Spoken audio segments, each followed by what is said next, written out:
Welcome to Cafecito Break. This is Rosangel Perez, La Shamanesa, and it is 2020, and this is our first interview of the year.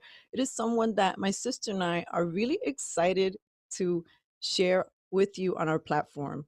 She is a mother, a teacher, an activist, a self published author. She's also a student of all things divine, the mind, the body, the soul. She talks about things like the law of attraction, but there's something else that we love about her. She's a spicy mamacita who tells you like it is. And sometimes, uh, she shares some of those uncomfortable truths, and sometimes people find them controversial. But that doesn't scare the Perez sisters. We welcome to be able to be in a space where we can learn from our sisters because that's the way we are.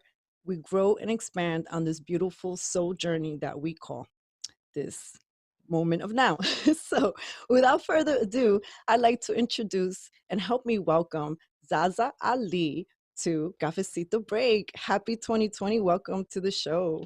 Thank you so much. Thank you so much for having me. It is good to be here finally after all this time. We've been conversing for, I think, a couple of years now. But much love to you for honoring me with being on your platform, and peace and love to the rest of your crew and your audience as well.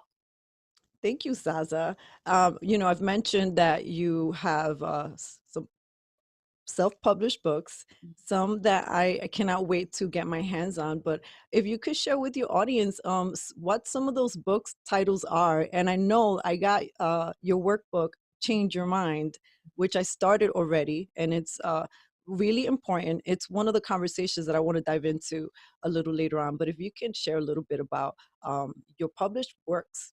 Sure. Well, this past year, I published three workbooks, and they are all based around higher states of consciousness and really kind of going into the metaphysics of mind, of energy, of sex, and just, working to provide a lot of information and in-depth research and insight about, like Change Your Mind, for instance, the one that you discussed, Change Your Mind from Lack to Abundance.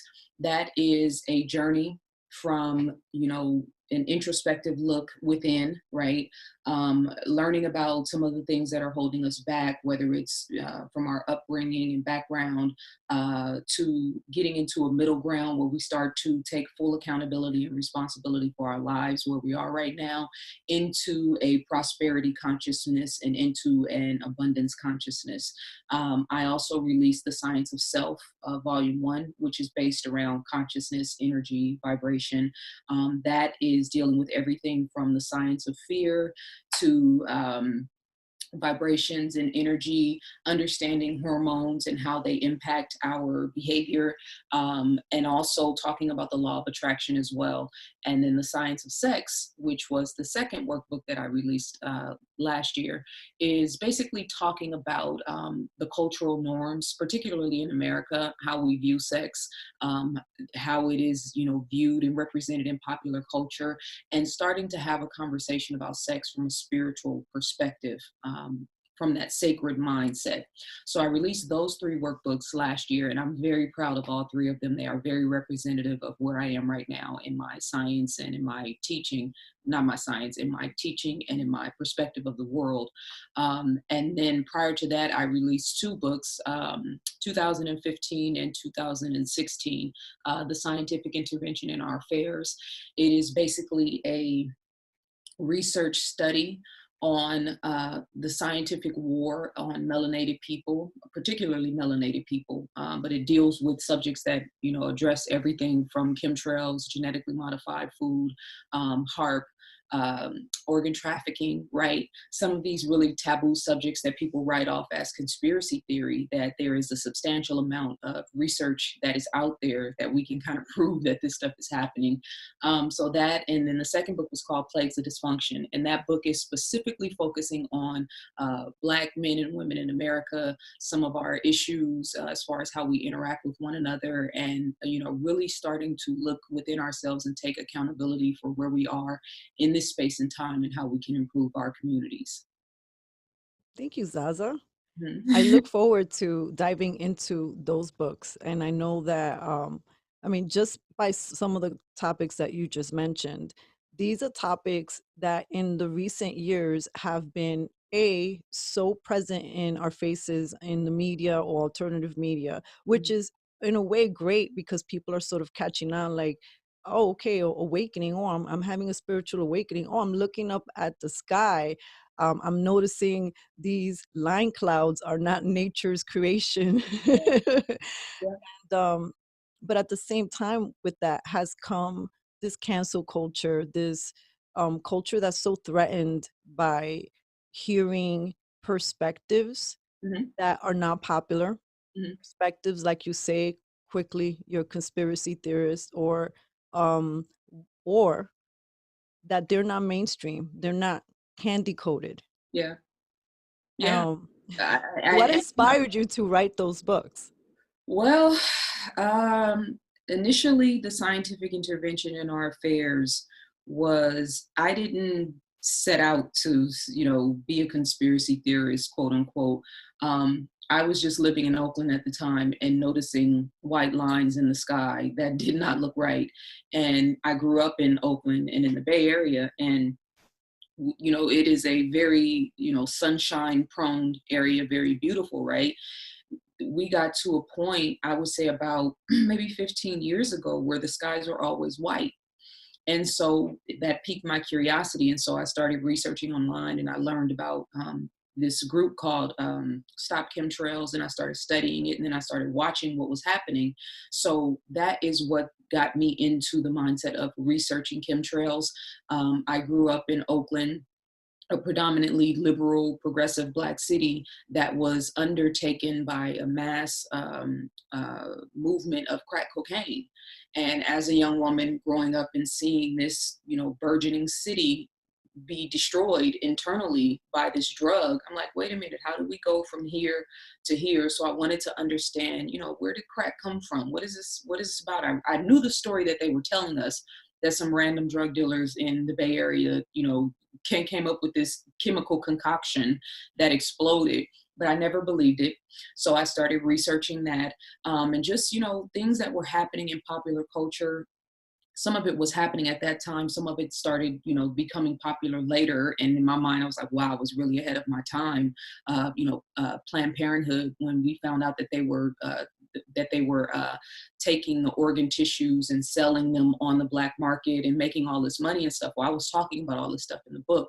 So I just have always had a fondness for knowledge. I've always been an avid student, researcher, and scientist in my own right. And that is what inspired, looking at what was happening in the world. The first book, The Scientific Intervention in Our Affairs, and then Plagues of Dysfunction was just like wait a minute, we need to take accountability for our community.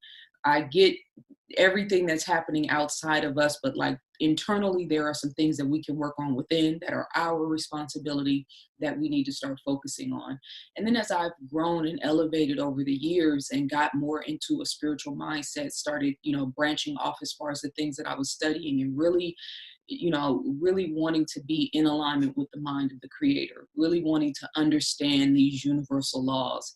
I started researching, studying, and, workbooks are a great way to give people access to different perspectives as well as my perspective, but for it to also be interactive and for people to kind of have a mirror to look at themselves to see how, this great, Wayne Dyer, or Greg Brayton, or Professor James Small, or all of these great mindsets.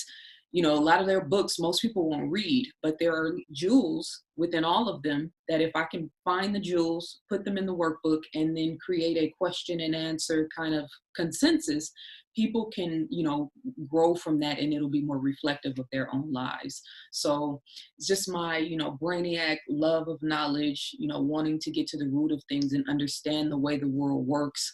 That was the inspiration mostly. Thank you, Zaza. Mhm. And I guess it makes sense that the next step from there would be the workbooks because that is taking that internal reflection journey. I mean, Yeah.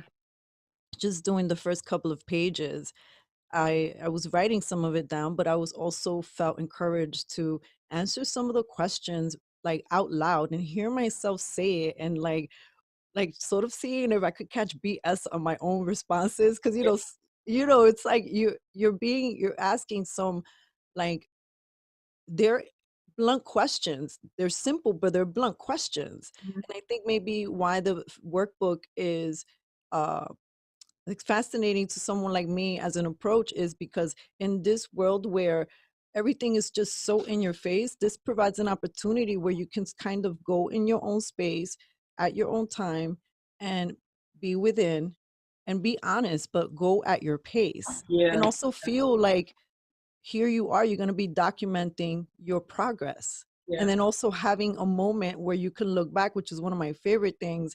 How have I grown from this experience? Yeah, and I initially I started out the Science of Sex Self Volume One. I started creating those worksheets. I was working with clients. I worked directly with people in a one-on-one capacity. So that workbook, I didn't say, okay, I'm going to write a workbook. I was creating worksheets in order to help my clients to get beyond certain things that they were struggling with, to see certain things about their character or their personality that maybe they didn't realize, and to get unstuck and to get clarity. And so when I was, would give them the worksheets, they would be like, oh, that worksheet just had made me so uncomfortable. I was like, why did you make you? Because it was just asking me questions that I've never thought about. And it brought all this stuff. And then but the beautiful thing to me was that one of my clients in particular, she said, I sat down, I was just, I started just writing down. And then she said, you know what, I'm really going to respect this process. And she put it down and she came back to it the following week when she actually had time and a clear mind to sit down and be introspective. And it's not somebody's going to be checking your paper. Nobody's going to see this. This is an internal conversation with you and yourself. And I think that is the thing that makes people more comfortable than anything. And I tell my clients all the time, this is the stuff that people run from their whole lives. This is why alcoholism and domestic violence and porn and all of these vices that people have, it's really that we're running from ourselves. We don't really want to confront the man in the mirror, so to speak. And, just to kind of smooth that out, the whole purpose of all of this is not to drudge through all of the dirt and mud and get to the other side. No, this is about peace and prosperity. This is about clarity. This is about being invigorated and enthusiastic about life. So sometimes we have to confront certain things about ourselves so that we can get to that space. That totally makes a lot of sense because just imagining what it must have been like for you with your process with your first two books and relating it to what's really happening in the external environment and then how that correlates to where you grew up and Mhm. just seeing the changes in the neighborhood like that is very traumatizing for people who have to experience that and that trauma, we live in it. A lot of us just live in it day after day, and then we go to this location, they're living it too, and then we're bringing our trauma, and they're bringing their trauma. We're just saying yes to our trauma, and it feels good. But girl, I got more trauma than you. Oh, you don't got as much trauma as I do, and I'm like, okay, so I hear you. We're comparing these wounds and this trauma, but what's the next step? Yeah, and that's I call that there's a section in the workbook that talks about energy leaks, right? And it focuses on certain things that have either happened to us or that are happening to us that are seeping out energy on a constant basis, right? And sometimes we get up, we get our kids ready for school, we go to work, we drive in traffic, we come home, we go to the grocery store, we cook dinner, we live our normal lives. And sometimes we can't really figure out, why am I not getting to the next level, or why am I so frustrated, or why am I depressed, or why am I dealing with anxiety? Well, in the back of your mind, you're still upset with your narcissist mother, and a commercial comes on television and it triggers you to remember something that she said and did, or the lack of connection that you have with her. Are prone to being dramatic, or have a tendency to be angry or to be violent. And so you have all of these little things that are kind of dancing around in the back of your head, and all it takes is one thing to set you off, right? But before you get set off, all throughout the day, the energy is seeping. it's like a time bomb waiting to tick. Somebody says something regular, random at your job, or somebody looks at you the wrong way, and you have no idea what's going on with this person. And now all of a sudden, internally, you're feeling frustration, your jaws are clenched, you've got pain in your chest, and you don't really understand what's going on. There's a lot of stuff that's happening in our subconscious mind, and really as emotional, energetic, spiritual beings. And that's really the thing that I try to emphasize with Change Your Mind, which is, I'm so proud of this workbook because it's very intentional. When I started writing this workbook, I had a specific focus and intention for what I wanted to create as a result. So I wanted people, and I want people to recognize that you are a full-fledged spiritual, emotional, physical, and mental being. All four aspects. If you are not catering to all four aspects of yourself, there's going to be trauma, like you talked about, these traumatized situations, and then also you're not nurturing these aspects of yourself. So I hope I answered your question, because I kind of went around, but that is very important, and that's what this paradigm shift. A lot of people are talking now about a paradigm shift, and this uptick in consciousness. We are moving away from this linear-minded, uh, purely focused on tangible, purely focused on materialistic way of living and being, and moving more into being in alignment with the feminine energy and really respecting and adhering to the spiritual laws. All of us have to adhere to the spiritual laws, but when you get in alignment with the spiritual laws, that's when we can say be, and it is. Ooh, That's a lot. I'm like, where do I go? I have all these juicy questions that are like competing in my mind. But you mentioned femininity, and I guess let's go there. Mhm. How would I guess laying down the foundation, how would you define femininity? Well, femininity is not gender specific, although women are more obviously, to be more feminine beings. But femininity is about compassion. It's about nurturing. It's about being receptive, opposed to being the what's the opposite of receptive? It's in the workbook. Not being the giver, but being the receiver. I guess that's the right way for me to say that. Being receptive, being still, being more in alignment and in tune with nature, being more internally reflective, right? We have this idea that being feminine is just about, being girly, right? And it is that from a woman's perspective, but in totality, again, mental, spiritual, emotional, and mental beings, right? So if you look at the spectrum, of which is in the workbook, of the emotional scale: love, compassion, abundance, joy, enthusiasm. All of these different attributes are attributes of our feminine side, right? Men have daughters and have sons, and it is incumbent upon men to be nurturing and to be compassionate towards their children, even towards their wives, towards their mothers, towards their brothers. One of the biggest problems that we have in the society is because we are looking at a culture and generations of men that have lost touch with those feminine aspects of themselves. So it's mostly about that loving, nurturing, and compassionate element that which is within all of us. And it represents itself in a mental perspective, in a physical perspective, in a emotional and spiritual perspective. It's just that we don't really place an emphasis, and I know, particularly in indigenous cultures, because we've been in survival mode for so long. On the surface, and sometimes even, in conversation, in the way we govern our communities, it's considered being soft to be in touch with your emotions.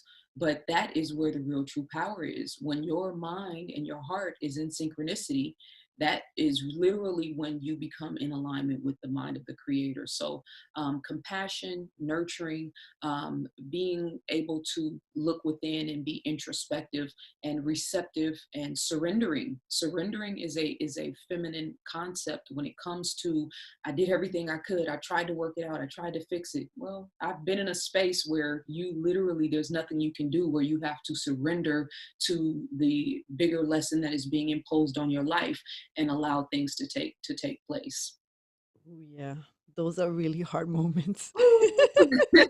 Yeah. Oh my goodness, that surrender. Um, and then how would you define masculinity? Masculinity is the yang to the yin. Excuse me. It is, in our world, it is represented as being, protective, providing, and as attributes of manhood, which is so interesting because, um, and I had this thought a few years back, when it comes to women, in this idea that now women are too strong or women are too masculine, et cetera. And to an extent, there is some validity to that.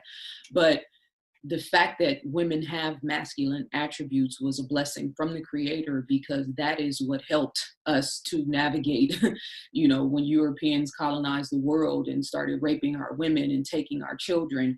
We as women had to kind of cover down on ourselves and learn how to navigate those situations, a lot of times without the protection of our men.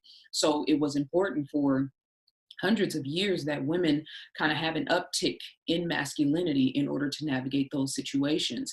So masculinity would be, definitely the mind, having the mindset of protecting and providing, not as a man, but in general as human beings. um, Learning how to be aggressive in certain instances, being forthright in certain instances, uh, being more, uh, aggressive is not the word I want to use. There's a word, but I can't, it's on the tip of my tongue. Being more forthright with how we address the world and how we move forward. And there's aspects of this when it comes to the four elements, as far as like weather and, sunshine versus winter, right? It's talking about different aspects of our culture. But mostly I would say, as far as masculinity is concerned, learning how to project mentally and physically what it is that you want to manifest in this life, and being more assertive as far as how move throughout the world.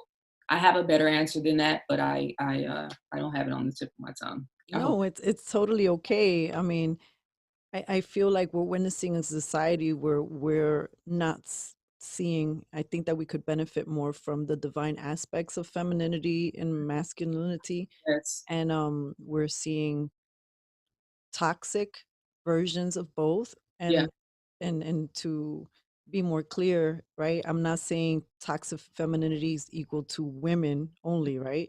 right. I think that we both can acknowledge that both men and women can be guilty of both toxic femininity and toxic masculinity. For sure. And we even have a conversation now against the concepts of toxic masculinity and toxic femininity, where it's like there's obviously a backlash, which I understand, especially those titles, masculine and feminine, yin and yang, are so important and prevalent in everything. But we do have to recognize, like you said, there are elements of toxic masculinity and toxic femininity. Men who have grown up in households with narcissist mothers, or women who didn't give them enough nurturing and caring, that feminine aspect ends up expressing itself as toxic masculinity. Girls who grew up in environments where their fathers were violent, or maybe not there at all, and they grew up in environments and seeing certain aspects of men, produces a certain element of toxic femininity. I don't want to be compassionate and nurturing because that makes me weak. I want to be strong and tough so that I can learn how to navigate the world, right? Yeah, I mean, I feel like the little version of me, the younger version of me, that I went with those masculine principles Yeah, into certain places, and I see how it served me. yeah, Certain, maybe in the corporate world, it served me to, be more in my masculine, to learn how to be assertive, when appropriate. Yeah. And then I realized that with relationships, I was striking out, right? Because Yeah. I was like, wait, strong woman doesn't work in this too much. Why am I clashing? And I see like that so many of us s- we we're fed all of these beautiful images Mm, of what a woman is supposed to be like, mm, you know, like, oh my God, I just had a baby.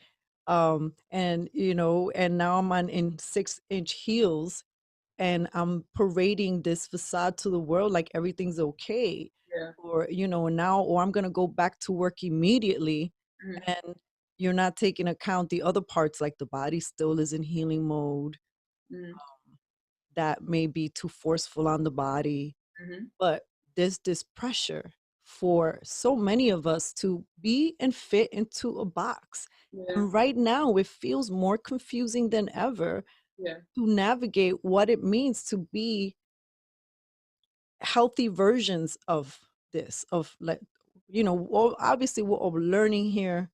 We're all trying to be our best. Mhm. But, I know that you mentioned that you work with clients. What are some of the things that you're seeing is coming up with your clients? And are some of these themes relatable that I just mentioned?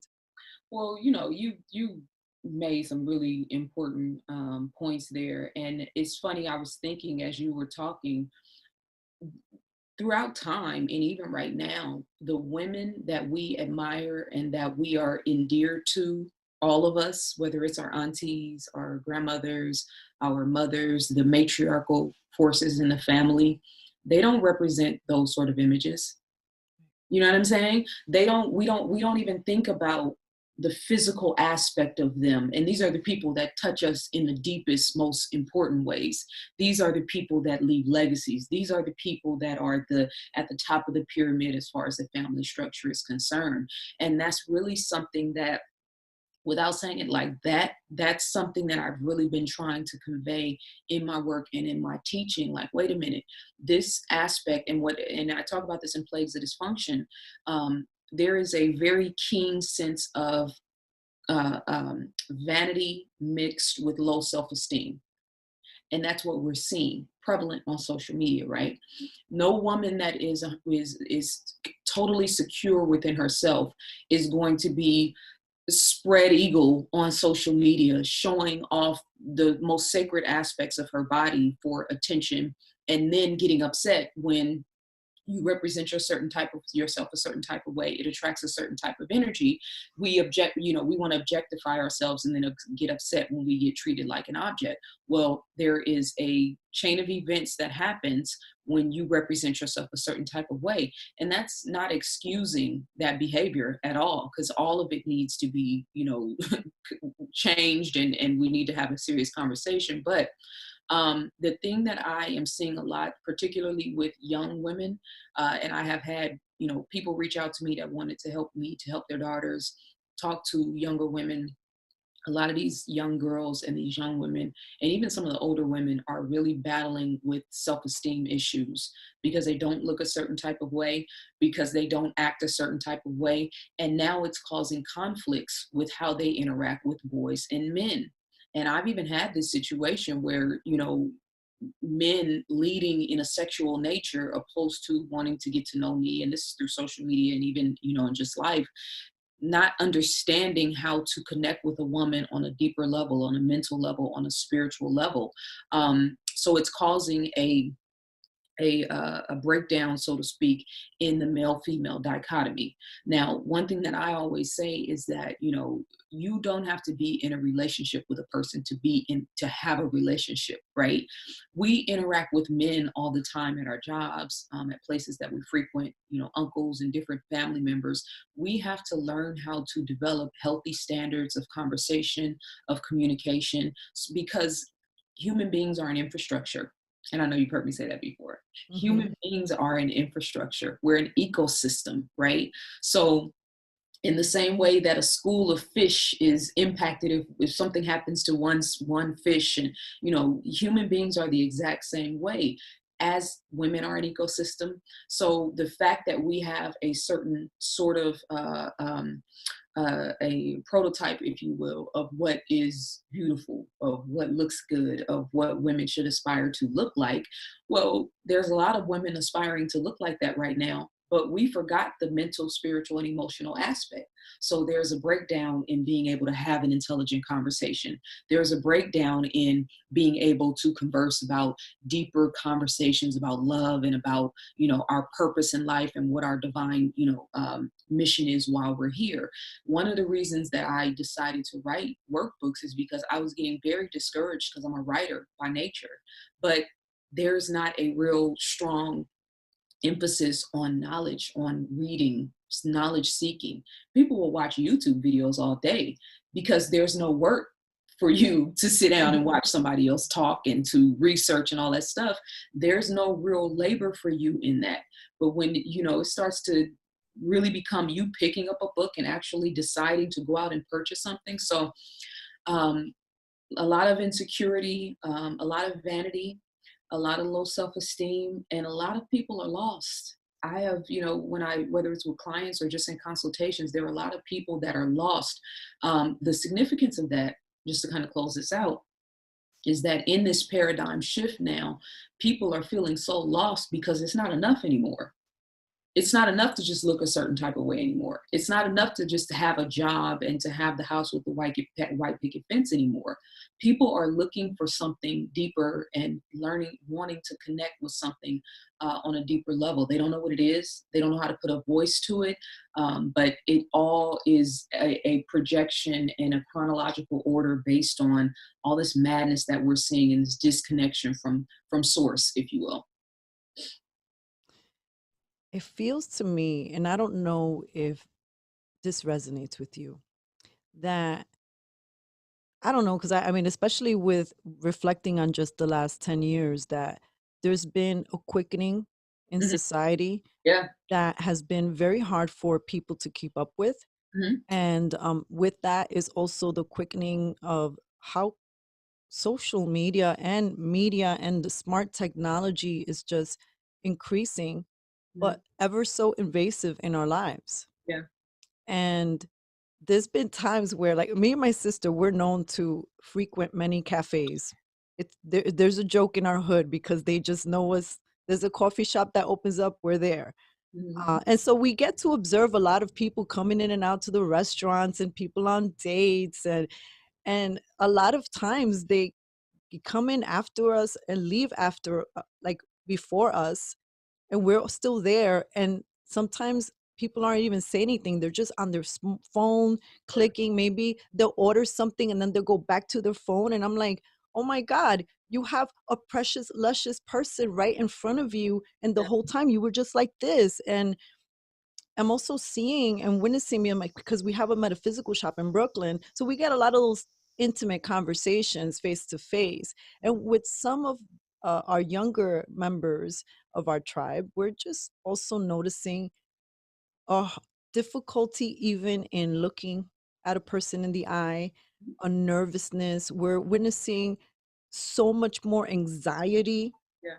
and we feel sometimes overwhelmed because it sounds like, how do we connect? How do we as sisters reach out and connect more with our community to say, hey sisters, you're not alone. Like, all these things that you're feeling, all these doubts, insecurities, these are natural for all of us. Mhm. How can we support each other in a beautiful sisterhood, and with the brothers too, right? Like, I'm not excluding anyone here, but just speaking from the woman's point of view, and the woman saying, I'm trying to take ownership, because I realized that as it relates to my own journey, that things didn't start going right until I started really saying yes and doing that inner work, which is not pretty. Mhm. It's not easy. And if you're the type of woman that is needs to be so polished because the world needs to just see the cosmetic version of you, that is can look as an ugly spill, Oh, because yeah. sometimes when you're uncovering, uh-oh, I got anger problems. What do I do with this? Yeah. Yeah. Well, and that taking that mask off that you wear for the world, and sometimes that's a physical reflection, the hair and the makeup and the clothes, and then other times it is a personality mask. You know what I mean? There are people in this world that do not know who they are, that cannot sit down and have a full fledged conversation about what they love about themselves, what they love about the world, what their goals and aspirations are. I can't tell you how many times I've had a conversation with people and it's like I just feel lost. I don't know what to do. I don't know where to go. But to your original point, the technology, I remember when I was studying about HARP, and when I was really kind of full throttle as far as geoengineering and chemtrails. And the book that I was reading, not David Icke, Nick Begich, I believe his name is. Uh, he was saying that the technology is multiplying every 9 months, Mm. meaning every 9 months, if you have an iPhone, which is a very high tech, very advanced computer, right? 9 months from now, the technology will be doubled. He also said, meaning double the power, double the intensity. But he also said that this technology has been available for 30, 40 years. So they are slowly trickling it out to people in a very methodic type of way. But yeah, I noticed that I was at breakfast one time and there was like I was in Atlanta and there was a lot of colleges around there. And there was like 10 young Asian, they all look like college age students. It's like 10 of them. Every single one of them stayed on the phone the whole entire time. And when you think about college students, you think, fun, laughing, having a good time, being loud and obnoxious, kind of enjoying one another. And they were on the phone the whole entire time. And I was just looking at them and I was like, man, they do not realize how valuable and how beautiful it is to have companionship, to have people that you can share stories with and share life with. The flip side of that is that we're going to have to get to a space where we have to come back to the middle. Right. Usually something has to happen, sometimes tragic, sometimes at a higher peak of understanding, which usually expresses itself through tragedy, in order for us to get back to the middle. For me now, there's nothing more beautiful than to be able to leave my phone in the car and to go and sit on a mountain and just watch the sunset and just to immerse myself in nature, right? But I have come to that appreciation through being on social media. Right. Through recognizing and being a witness to this culture that we have now and all of the things that you talked about. So the difficult part is that it's gonna peak. We're in the peak right now where everybody's on their phone. There's no real human interaction on a good high scale. When the pendulum starts to swing back to the other end, we'll get back balanced once again. But that's where people like you and what you represent, your podcast and your perspective, and being able to be in alignment and in tune and in harmony with something deeper than just who liked my photo. That's where it's going to be really important. And so for everybody that's listening that has that same temperament, just pace yourself, because there's going to be a time coming, and it's happening slowly, but there's going to be a time coming where you and we are going to be the beacons of light for people that are seeking some sort of inner solace when scrolling is not sufficient anymore and they're trying to find their way. You mentioned, that being that's in front of you, right? Like we don't look at it, and I understand because part of it is age, being young, right? And also like where you might be at a point in your life. So when I was in that fast track career woman, it was really hard for anyone to pull and pry the smartphone away from me because I had every reason in the book to tell you why I needed to stay connected. All these people needed to connect with me. I needed to stay on. That was part of my job. And I almost hated anyone who wanted to cut that energy. Yeah. And then I started to share time with the elders. And I'm not talking about like indigenous elders. I'm just mean like the seniors in the community. Mhm. And you love them. And sometimes you get frustrated by them. But Mhm. one thing that I've gotten to appreciate about the elders more so in these later years have been that they hold nothing back. Yeah. And they were very quick to school me on how disrespectful that was. Mhm. Even though I was in my excuse, and even though I had all my reasonings as that career woman, but I also had to say that hearing their point of view, seeing and listening to their stories about how invisible they feel to their kids, right? Mm, Because a lot of their kids are career, they're in deep in their careers, or maybe they're harnessing their own little family, and they feel like they're part of a throwaway society. mm, And a lot of it mirrors also how quickly we adapt to the next modern thing. yeah, Oh, is a new smartphone came out. I just got this one last year, but I now want a new one. I'm not yeah, saying there's anything wrong with that, but it does sort of mirror even like the gentrification, all these buildings moving into neighborhoods, mm, these displacing communities and displacing small businesses, raising the market property, which they say is a plus, but at the same time, disrupting community life yeah, completely. yeah. So Well, that doesn't help. no, it doesn't. And I just want to say something real quick about the you being on the fast track and the career woman social media to be a continuous emphasis for me to focus on. But I was in that fast track mindset. But that process was what helped you to get the understanding that you have now.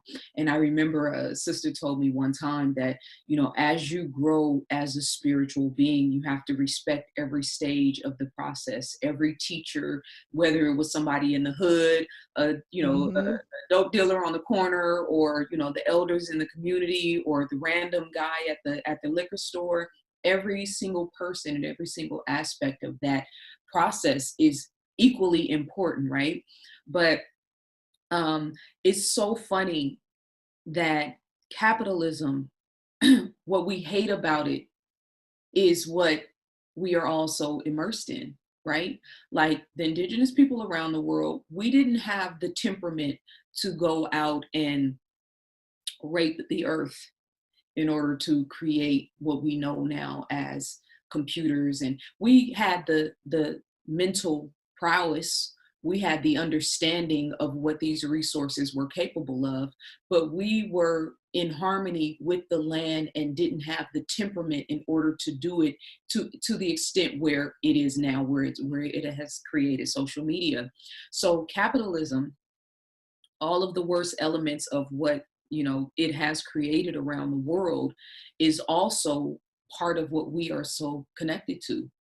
All of like you talk about gentrification, you talk about the building and the mass uptick in dislocating people, social media, the internet, the computers, right? I have two monitors here, I've got a router and Wi-Fi, and I've got a cell phone, and I got a hard drive, and all of this stuff sitting right in front of me right now. All of these things are to an extent a replica or a product of capitalism, right? This is why in the bigger scheme of things, and this was something that it was very hard for me, I'm getting a little off subject, but it's still relative. It was very hard for me to get past slavery. I was like, I just got, I studied, when I started to come into a certain understanding, I studied European history. I took a year out of college and just studied all this stuff because I was like, man, I cannot understand how could millions of people be taken? What kind of God would allow this? How did the rest of the world allow this to happen? I got stuck there.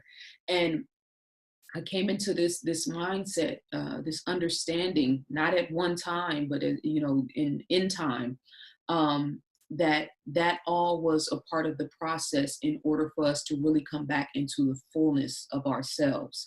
And so, social media, technology, at the same time, is all a part of the process of us coming back into the fullness of ourselves. So when we talk about the age of Aquarius, when we talk about the shift in consciousness, when we talk about this paradigm shift, all of this stuff that's happening right now, we have nonstop access to so much information, so much technology. You can talk directly to your favorite celebrity, and people are more unhappy than I don't know if they've ever been.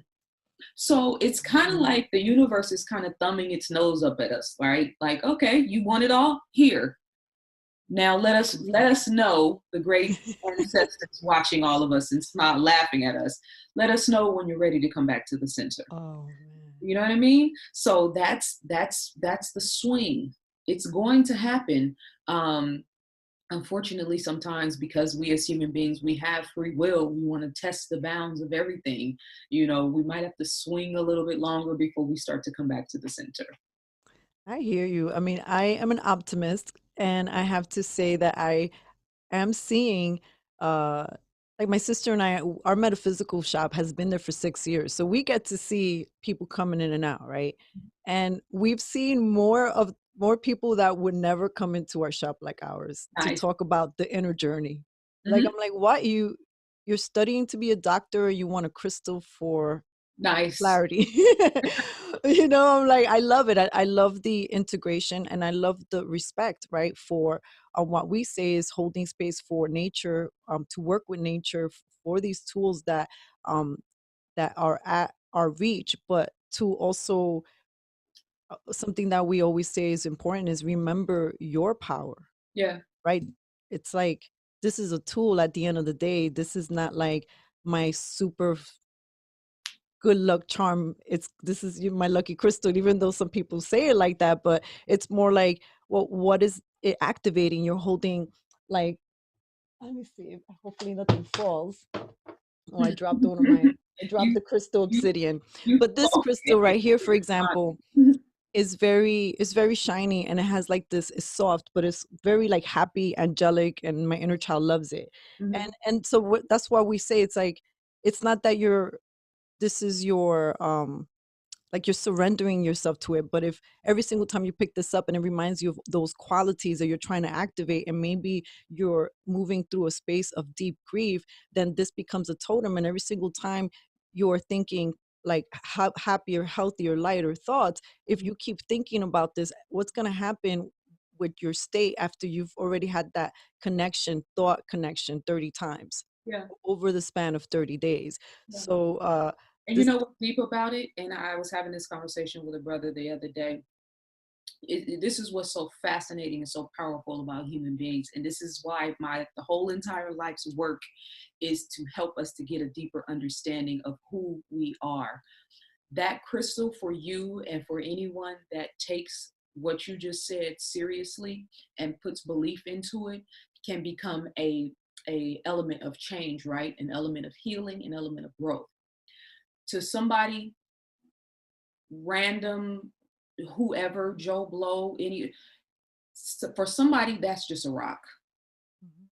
And if it's just a rock, it won't do anything for them. It's Right. your belief. It's the belief and the emphasis and the focus that you have on the crystal that actually gives it power. That, when I, even when I say it, it gives me chills. And I know this because I've had different life experiences that have validated that it is our focus, our attention, and our intention on whatever it is that we want in our lives, whatever we want to become, that actually is the real power. I Hey, know I'm laughing, here's the you bullet. know, because I'm laughing because we had a I know. we had a young man come into our shop one time. He started working with some of the crystals, and he was like, "I had this dream that I was in the center wearing this amazing robe, and Mhm. I was this big, yummy snack." He was just glowing, and I was like, "Wow." It's perspective. It's also how you feel, right? Where some people feel like and it's also too, it's also to your point, um I connect with the crystals, right? But that doesn't mean that you connect with it. Maybe you do, right? But as an example, Mhm. and in this world, it's okay that you could see this as a rock. Yeah, for sure. It's But totally okay. Like I should be okay, not offended, not triggered. totally okay. But there are people that would really take offense. What do you mean? This is an amethyst crystal. I got this from the caves of Costa Rica, and this got me through my most trying times. And that's, that's when okay, we're not dealing with somebody that's fully aligned yet. But the whole thing about this life, and one thing that I've really learned through my experiences, is that we are all here. Our souls are here to have an experience. We're here to have an experience. The creator is experiencing the physical realm through us. And when I remember, I heard Abraham Hicks say this one day, and I had heard other people say it, but the way she said it at that time, in my state of consciousness at that time, a light just clicked. And I'm paraphrasing, but she was like, the source energy, or source, or what we call God, is experiencing life through you. And I started thinking about that. And that's why sometimes when you hear me, when I'm teaching or doing my videos, like, all of our thoughts matter. All of our conversations matter. Not that, oh, we're having a random conversation and somebody's back behind the scenes jotting it down and you're going to pay for that later. No, what you are expressing is sending out signals and frequencies into the universe. And if it has an emotion behind it, because that's what actually empowers the thought, if it has an emotion behind it, if it's reckless and made out of hate, or made out of wanting to sabotage or harm somebody else, then that's going to send a signal and a frequency out into the universe. It's going to show back up in your life. It, depending on how strong the emotion is, how strong the signal is, it could show up in the form of a relationship, or in a random encounter at the gas station. Like, there's no chance encounters and experiences in our lives. We either are directly or indirectly attracting and repelling things to us. So that's the scientist in me. That's what's so fascinating about, this life, and this, just learning how to appreciate this experience of the world. In The Alchemist, talks about Maktub, the soul of the world, right? And I have been saying to myself over the past year, my number one focus right now is to go out and experience Maktub. I just want to be in alignment with the soul of the world. That sounds That's so cool. corny, but it is. Well, I have a question about like Zaza's personal like shift, right? With all of these things that you have been learning, studying, writing about, how have you noticed the shifts within you, maybe within your body and in your mind, in your soul, however you feel comfortable addressing? Well, that, and this is important too. There's knowledge of self, and then there's knowledge of yourself. And as an avid student, I got to a point where I was reading and studying, but the information was not sticking, because I was at a point where it was time for me to put the books down and to start really experiencing my life and start to studying myself.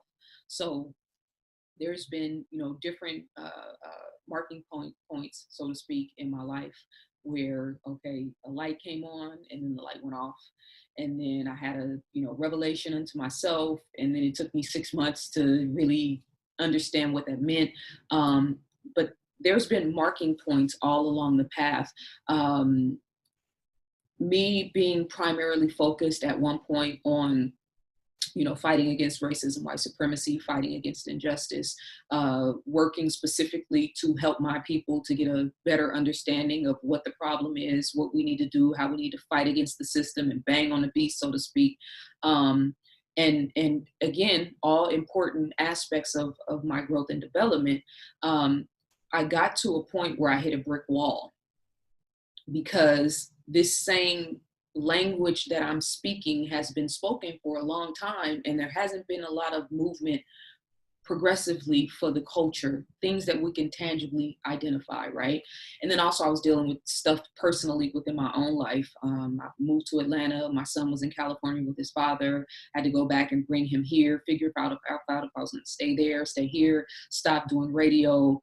Got into a couple of, situations with social media, and you know how the internet is, making mistakes along the way, kind of figuring it out, putting the work in front of myself, right? Which is a big no-no, but it's what most people do, because we naturally we are more prone as human beings to serve and to look out for other people than we are ourselves. And this is when people contact me, one of the first things they say is, I want to do more.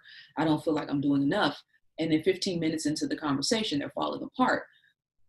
You want to do more in the community, and you have not addressed certain things that are like right on the tip of you falling apart. So that's what I did for 5 years. I literally was like traveling the country, doing radio, wrote 2 books, and really just trying to find my voice and find the best way that I could be of service. I had a group that was focusing on Black businesses. I started a group that did fundraising for African centered schools. I was doing all of this stuff, but internally, none of it was fulfilling. And so, through the course of multiple situations happening to me, eventually I got to a point where my soul was just like, no, no, we're not doing that anymore. You know what I mean?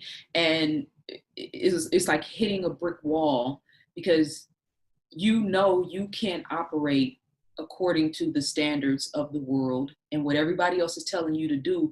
You know in your heart that that's not what's going to work for you, but there's no blueprint for, you know what I mean? Okay, you want to go into spiritual teachings, you're pivoting out of, another type of teaching and learning, and you're an avid researcher, and you love science, and you love history, and you love culture.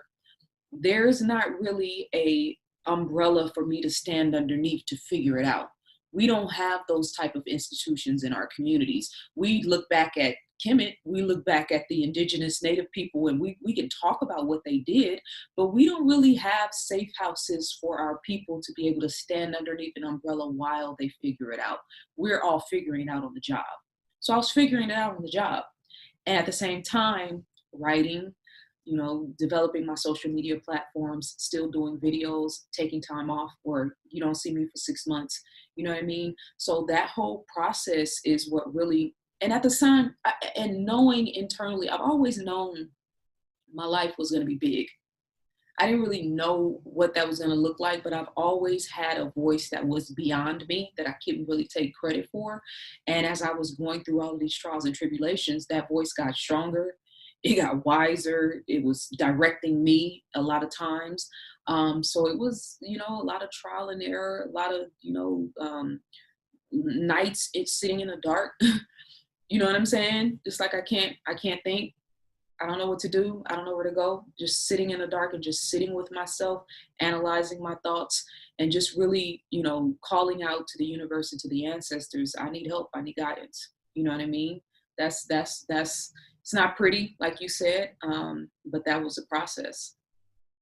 I think that it's so helpful for when we're organic and vulnerable and we Yeah. share like that, because what I've seen just out there and as women, many of us do this, and like I said, I was doing this too, where you're so worried about just keeping the exterior polished, even in the way you speak, making sure this politically correct so that you don't offend anyone. Yeah. Then the more you do that, it just seems like you just further lose yourself a little bit. Yeah. Or you start, like what you put in the book, mitotes, 1,000 voices, Yeah. all coming at you. Like, how do you know which one is yours? Are any of them yours? Are all of Ooh-wee. them yours? How do you know what to say? Like, how do you know what you're saying is a programmed response, or the true, Mm, the true response from your soul, or that wisdom? Listen, you are preaching. And that right there is so critical, what you just said. I wish I could bottle it up and just help. I think that's what one of my things that I've been seeking, to help people learn how to find their own voice, because we have so much access to so many voices now. And a lot of people are on autopilot, repeating what they hear from other people. It's so funny. I was reading a comment today about the situation in Iran, and it was talking about the guy that Trump had killed. And this guy is like on this thread, and he's like, this guy was a dictator, and he was like, and in my mind, I was thinking, 2 weeks ago, you didn't even know who this man was. Now you are parroting verbatim what MSNBC and CNN is telling you. It has absolutely nothing to do with your life. You have no idea what's happening in that culture, what's happening with those people. So man, it's like, I read a lot of the comments. A lot of times I just read the comments just to see where the people are, just to see where the consciousness is. And people are spending so much time focused on everything outside of themselves. That's why they can't hear their own voice. I never was concerned, and maybe to a fault, about being politically correct. Um, that's one of my God-given talents, but it's also, something that has, caused me some issues at certain points. I wasn't so much concerned with being politically correct because I always knew what my intention was. I always knew I wanted to raise people's consciousness, and get them to think outside the box. And that's not always healthy, but it is what it is. But now we're not even having the simple conversations. Like, there's certain conversations that we should be able to have without people breaking out and throwing eggs at each other. Like, this is not even a difficult conversation to have. Why is this? You know what I mean? So it's mass programming, the news and the media, and now they use social media at the same time. A lot of people aren't reading. And when I say reading, I'm not talking about reading a 2-paragraph, article where somebody's giving a synopsis of the real article that's on the New York Times or on, the BBC. People aren't reading. They aren't strengthening their brain, which is a muscle. They don't think outside the box. Again, this is why platforms like yours are so important, to help people to kind of look at things, not from you don't have to choose a side. Listen to all the sides and then find out what resonates with you as truth. And this, again, is why being in touch with your emotional self is so important, because your emotions will tell you if something is resonating with you as truth, or if it feels uneasy and uncomfortable. I don't care who said it. I don't care how popular they are. If it doesn't resonate with you, why would you accept that? You know what I mean? So yeah, it's a very interesting time. Definitely very interesting times. It's so funny as you were saying that. I had this little flashback that I had a dream just a few nights ago that I was in Puerto Rico, which is where my family is from. But I don't know why. I was actually sitting down in the living room watching their television media, and it was repeating BS, like, and I think, and it reminded me of every time I saw the media over there, which is very hyped up, sensational, keeps you in the gossiping, keeps you talking about the other, Yeah, not a lot of self, yeah, right? And even when I think about certain upbringings where, when you think, like, I know that for a lot of Latinas, for example, depending on the upbringing, or where, the family norm is, one of the norms in my family was, you need to look your best, even yeah. if you're going to the grocery store, Mhm. which my sister and I rebuked. Like, Ah, oh, heck no. Like, we'll go in our pajamas. I don't think we're going to meet anyone. We're not even interested. But that was also always the dynamic. Like, you never know when Mr. Right is going to be yeah, there, and you wouldn't want to meet Mr. Right in your pajamas or looking unsightly. And yeah. so a lot of the messages were the cosmetic look, which I understand. There's a value, when I was studying the law of attraction, I understand the value of showing up in a certain way. Mhm. But when it's empty, Yeah. it's you get in trouble a little bit. And it's conditioning. You become, your value increases when Mr. Right comes along.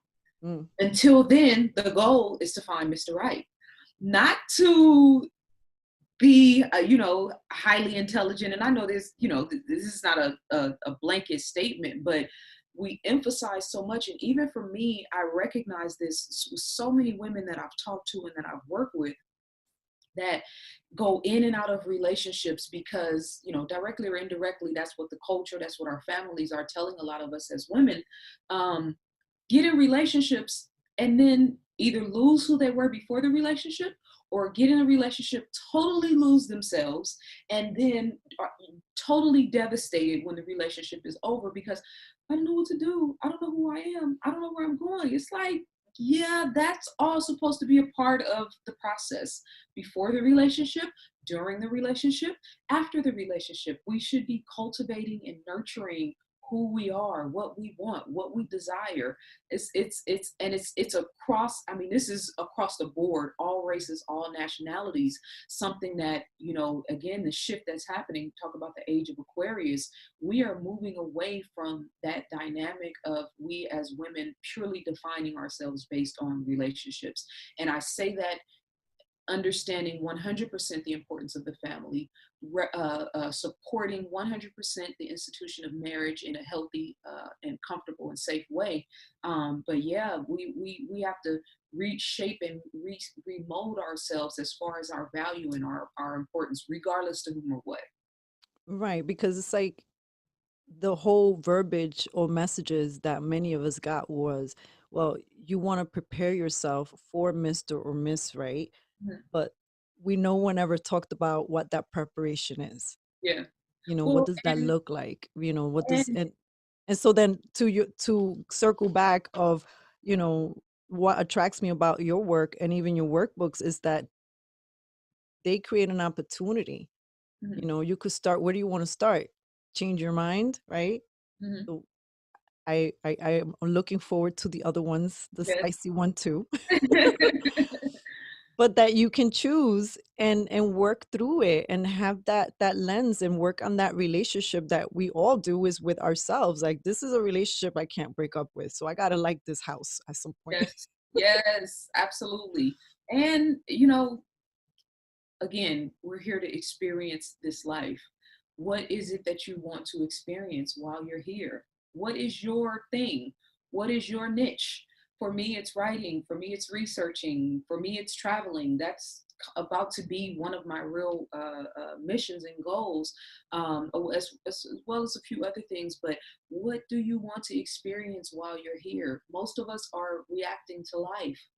Most of us are still responding on autopilot to what our parents told us we were supposed to be, or you know what society says we're supposed to be, or you know, I went to school and got for 6 years and got this degree. I had a conversation with a woman that was like, I went to school for 6 years and got my master's degree, and I don't want to do anything involved with this, but I cannot quit my job because student loans, because my mother was this, because da da da da. And this woman was like in complete turmoil because what she really wanted to do had absolutely nothing to do with what she has spent so much time. So she spent another 5 years in turmoil because of what everybody else told her she was supposed to be and do.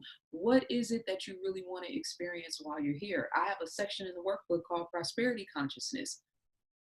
I've talked, you know, when people say I'm lost, well, what do you want? I don't really know.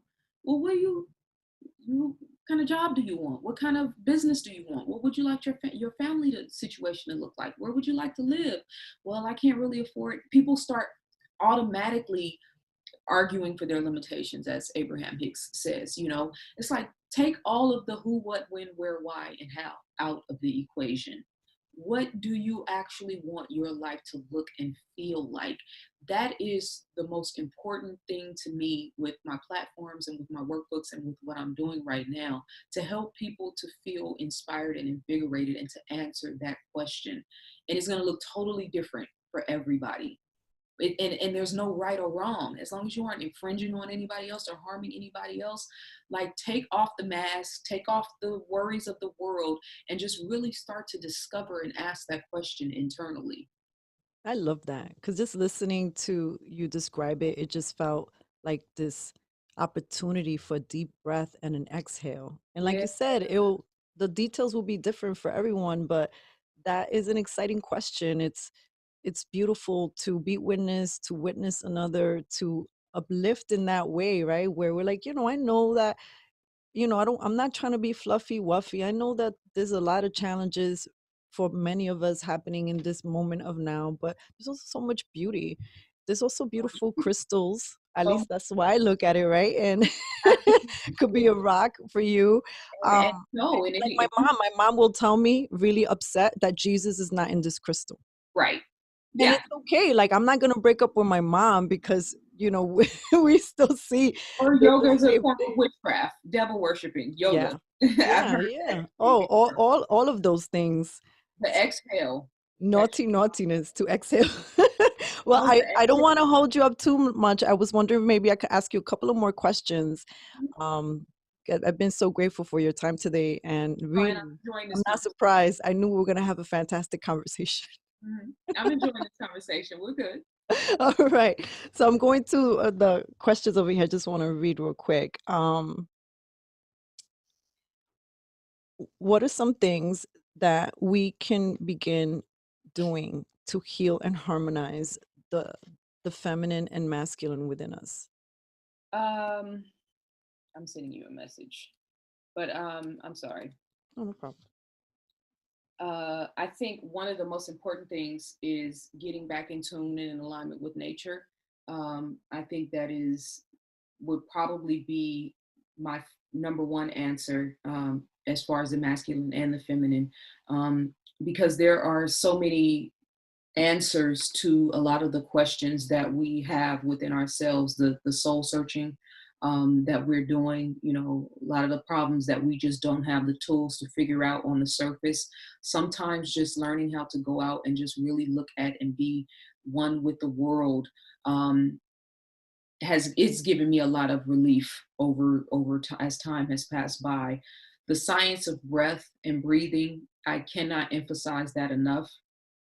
um, and I know this is an indirect answer to a direct question as far as bridging the gap between the masculine and feminine, but the science of breath, learning how to sit with yourself and just focus on your breathing, always in through the nose and out through the mouth, right?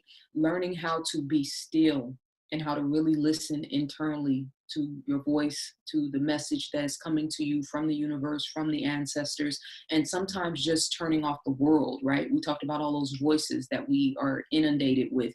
Learning how to turn off the world and just listen internally to your spirit, to your soul, and to that divine guidance that comes to you. I was talking before about relationships. I think it's important for us to make it a focused intention to have healthy relationships outside of relationships, right?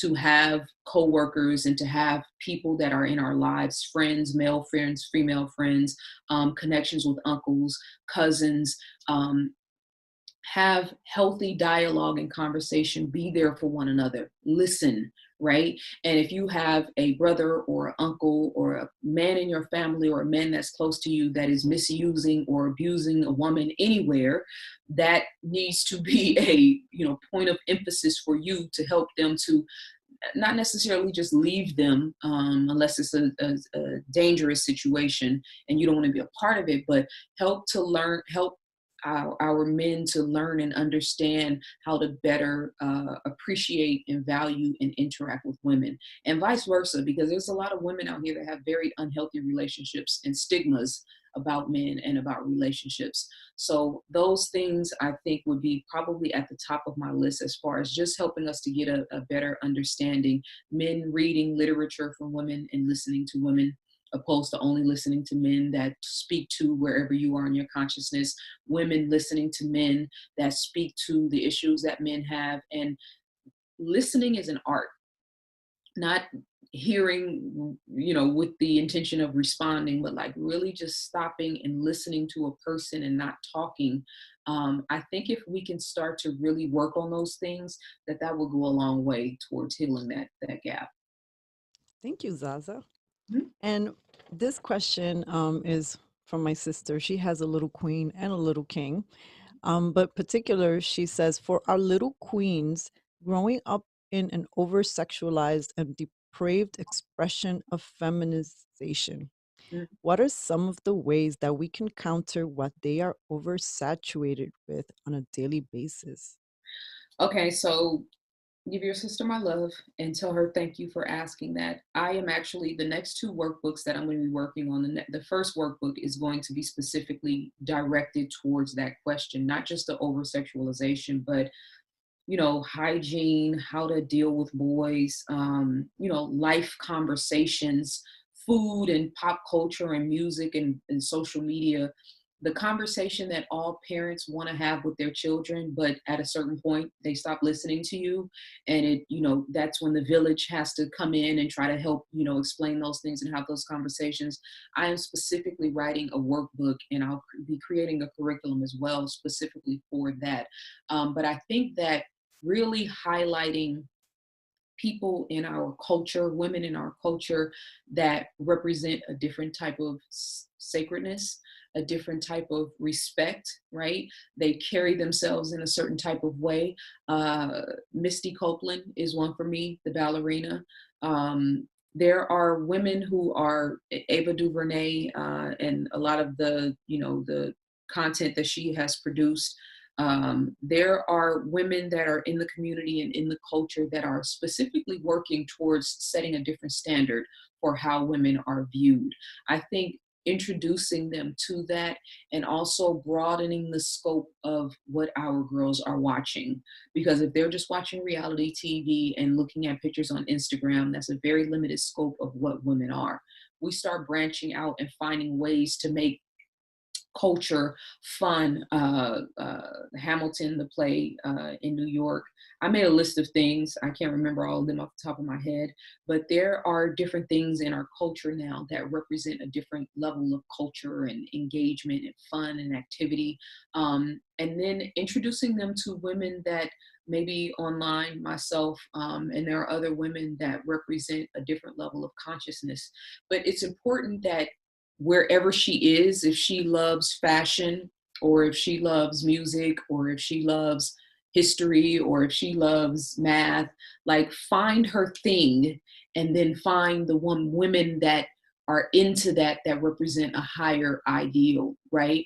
Because if you're trying to get a girl who likes to wear, Timberland boots and do breakdancing to watch Misty Copeland, you know what I'm saying? She's very into that. So I think the first thing is to really nurture and engage them to see what their interests and passions are.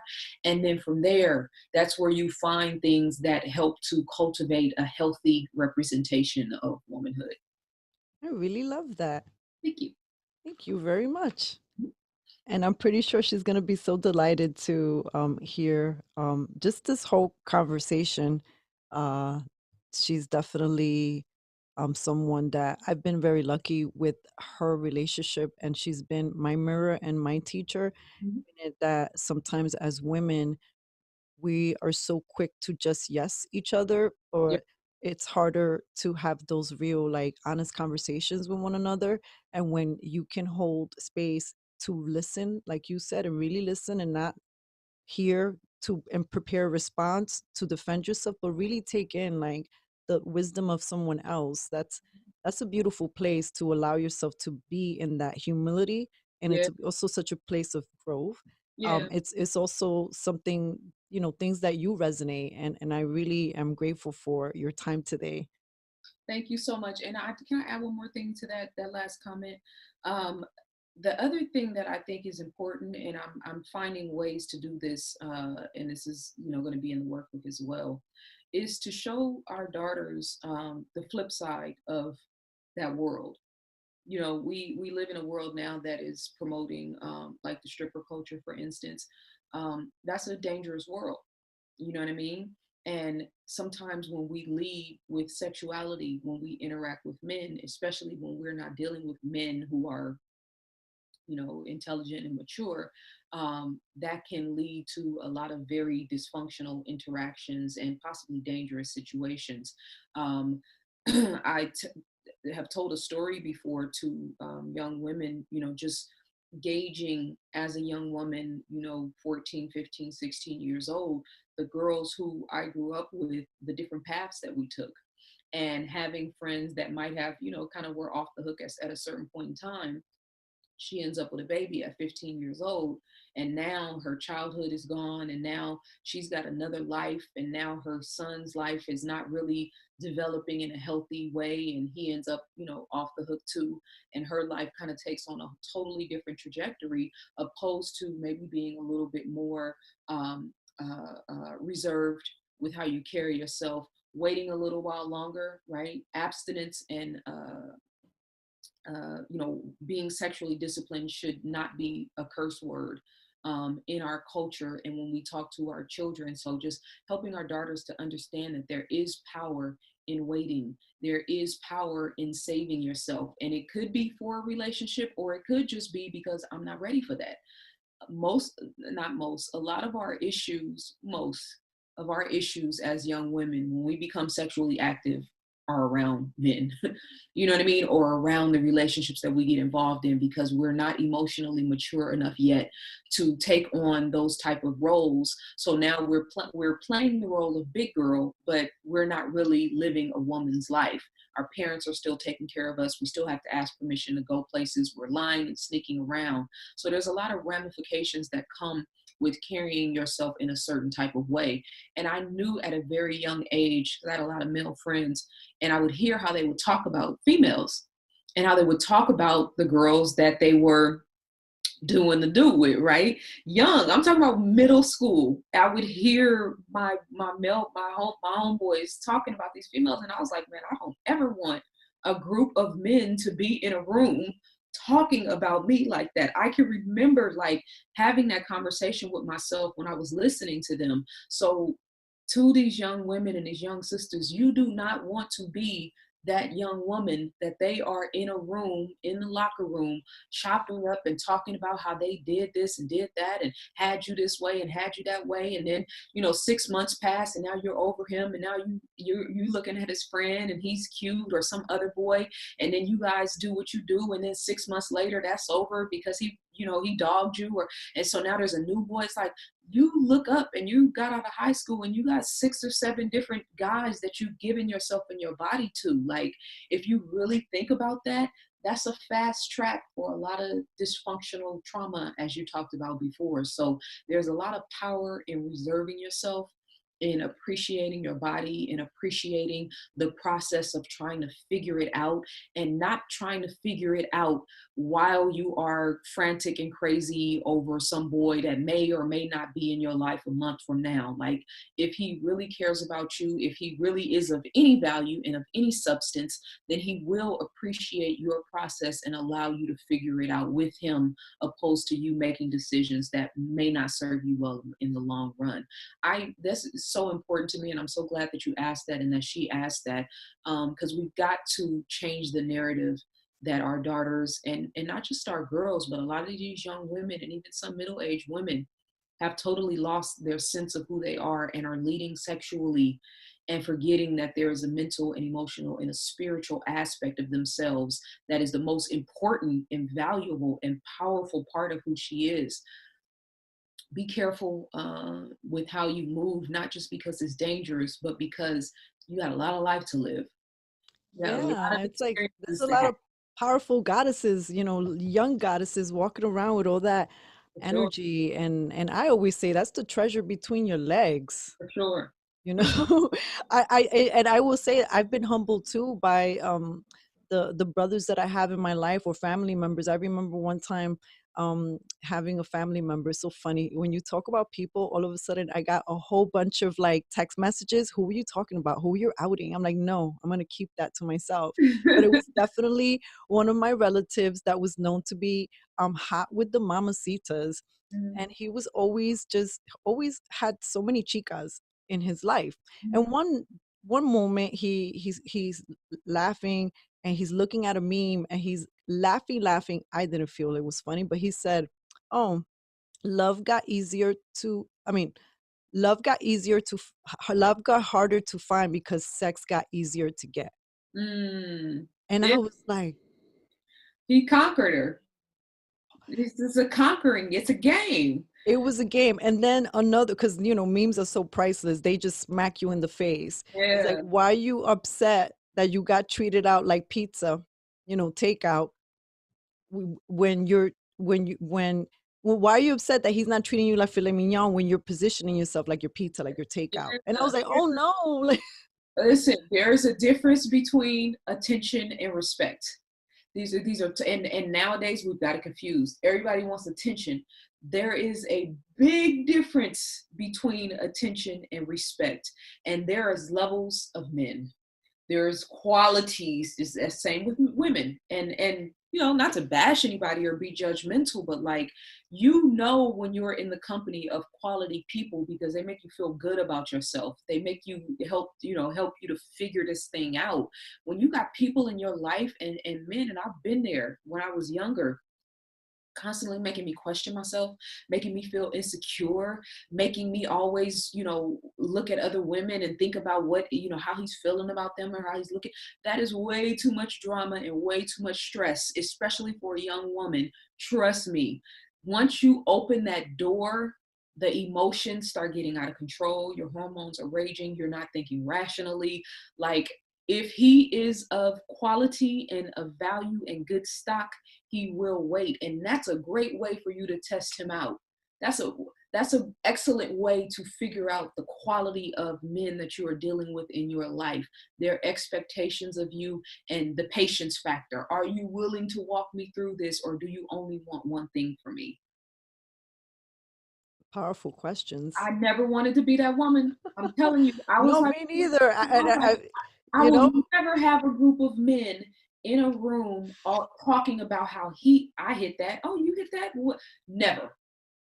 I remember, and it's funny because it's the first stories that get shared. Yeah. Right. Like, I remember I was there was this bar that I would frequent, because they serve coffee in the morning, so I would be there. There was some people drinking beer at that time, it's okay. And then all of a sudden, 2 minutes in, you're hearing a story about, yeah, whenever we would have a party at this bar, because there was free stuff, there was the sandwich girl. She's the girl that always came for the free sandwiches, and she would hook up with anyone that would say yes to her in the bathroom. And Yeah, that's crazy. I'm like, "Oh my god, this is it's not even 9 o'clock in the morning, and this is the story of the day," and I cringed. I didn't know who that woman was. Um, I'm happy that I don't have the face to match it, but I was like, "Wow, That's insane.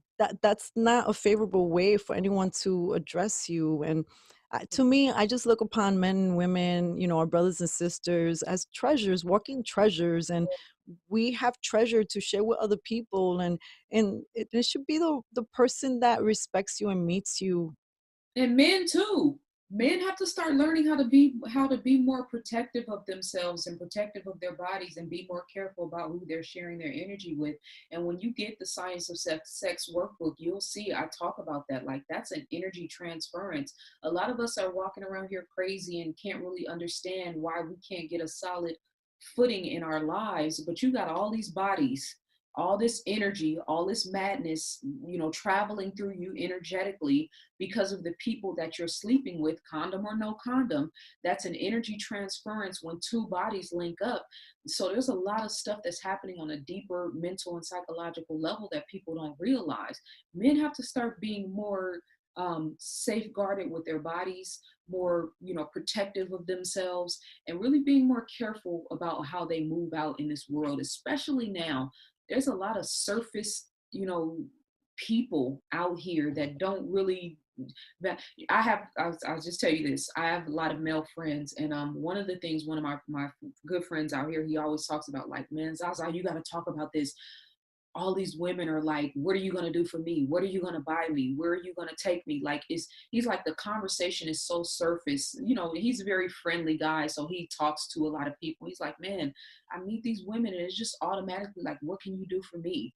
If you can't buy me this or do this, he's like, you got to address this stuff. And I'm like, man, this is a part of the culture. Like, there's got to be some deeper levels of connection for men when you meet women. Just because she's cute and got a nice body, like, value yourself more than that, and be more careful with your pickings as far as women are concerned. I have that conversation with my son. I had that conversation with him about a week ago. Like, you're a handsome young man, they're gonna be throwing themselves at you, trust me. But when it's all said and done, you as a boy and as a man don't want to be that guy that girls are in a group talking about and laughing about and giggling about, like, yeah, he wasn't this or he was that, and only placing value on you based on sex. That's not a good spot to be in, for my opinion. Right. We're so much more than that. Yes, absolutely. Mhm. Well, whoever is, listening to this, whether it's on my platform or yours, I would just say go check out Zaza Ali's website. Um, go pick up all of the workbooks. Join us in this um, inner journey as we are working on ourselves to improve and expand. Zaza, do you have anything else that you would like to share as we wind down? I do. This has been a really good conversation. And I thank you so much for having me on your platform. We've been talking, communicating for a minute now, but your energy has always been very welcoming, inviting, and positive. So thank you so much for having me and for being persistent and making sure that this interview happened. Um, I know that at the time and space that I'm in right now, that all of the people that I'm meeting and connecting with serve an important role. There's no random, oh, this is just a podcast or interview. Based on where my energy is and my frequency is right now, I know that the people that I align myself with, it's important. So, with this shift in consciousness that's happening right now, it's time for people to really stop, standing by and watching their lives happen, walking on eggshells, being living in fear-based consciousness, allowing the programming of the world to dictate how they move. That has been the trajectory of this planet for hundreds of years now, and the time for that is over.